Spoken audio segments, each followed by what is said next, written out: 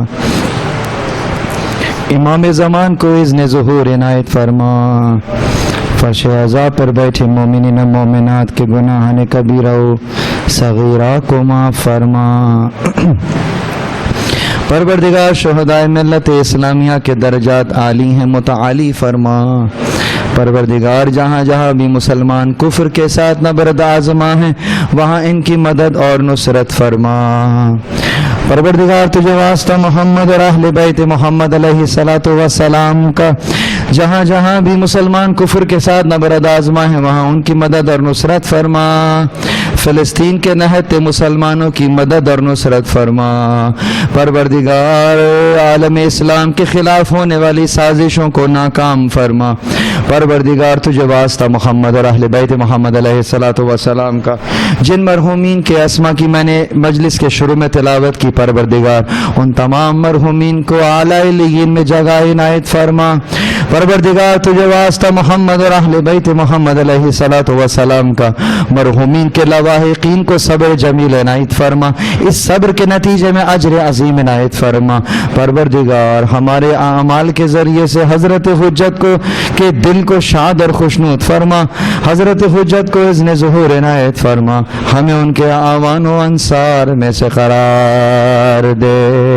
ایک مرتبہ سورہ ہم، 3 مرتبہ سورہ اخلاص کی تلاوت فرما کے تمام شہدائے ملت اسلامیہ اور بالخصوص انیس الحسن صاحب اور دیگر جو اسما میں نے لیے تھے ان تمام مرحومین کو شامل کرتے ہوئے رحم اللہ من قرأ الفاتحہ۔ بسم اللہ الرحمن الرحیم، الحمدللہ رب العالمین الرحمن الرحیم مالک یوم الدین، ایاک نعبد و ایاک نستعین اهدنا الصراط المستقیم صراط الذین انعمت علیہم غیر المغضوب علیہم ولا الضالین۔ بسم اللہ الرحمن الرحیم، قل هو اللہ احد اللہ الصمد لم یلد ولم یولد ولم یکن له کفوا احد۔ بسم اللہ الرحمن الرحیم، قل هو اللہ احد اللہ الصمد لم یلد ولم یولد ولم یکن له کفوا احد۔ بسم اللہ الرحمن الرحیم، قل هو اللہ احد اللہ الصمد لم یلد ولم یولد ولم یکن له کفوا احد۔ اللهم صل علی محمد وعلی محمد۔ ربنا تقبل منا انک انت السمیع العلیم برحمتک یا ارحم الراحمین۔